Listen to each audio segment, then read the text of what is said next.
Welcome to Ebas Gallery channel.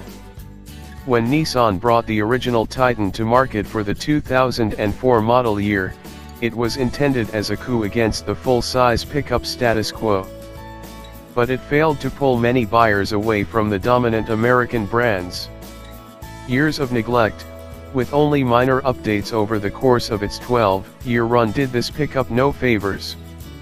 Now, an all-new Titan sets out not to pick up where its predecessor left off, but to finally truly challenge the domestic brands.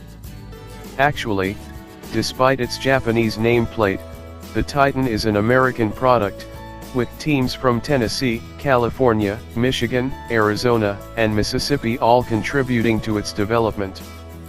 To bolster the Titan's chances in what is arguably the auto industry's most competitive and most profitable segment, Nissan has endowed it with far more configurations and powertrain options, including an updated 5.6-liter V8 engine built in Tennessee.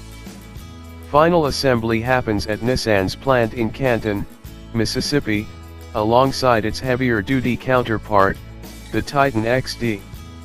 The assembly line isn't all that the half-ton Titan, starting at $35,975, shares with the Titan XD. The cabin and headlamps are common, but Nissan says each truck has its own body panels, chassis, and suspension components.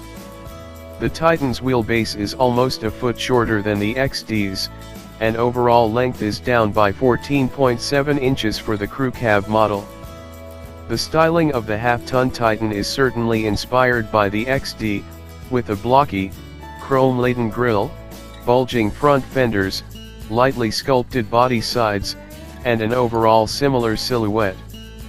Initially offered as a 4-door crew cab with a 5.5-foot bed, the half-ton Titan will add single cab and king cab variants in early 2017.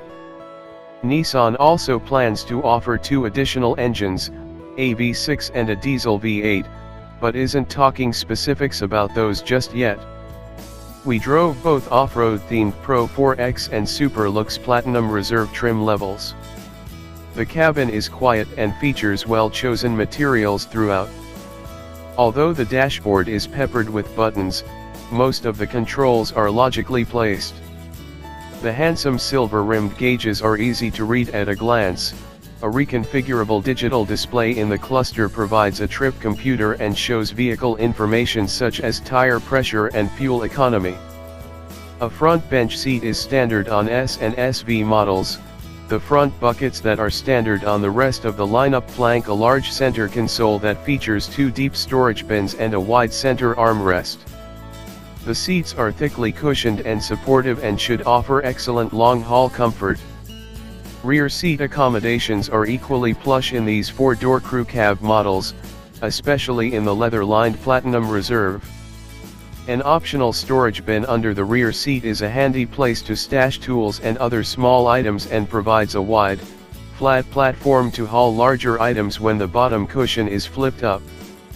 Although Nissan's first stab at a full-size pickup failed to set the market on fire, it did help drive the industry forward.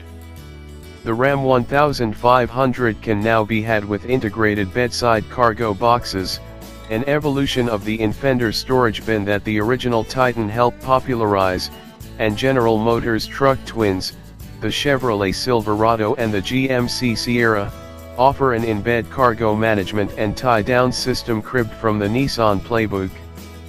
The new Titan retains both of these as optional features, and while it's clear that Nissan has clearly spent time benchmarking its rivals, it hasn't put as much effort into innovations this time around. The Titan seems well aligned with its domestic competition, but to win the hearts and wallets of highly loyal American pickup truck drivers, simply matching the incumbents may not be enough.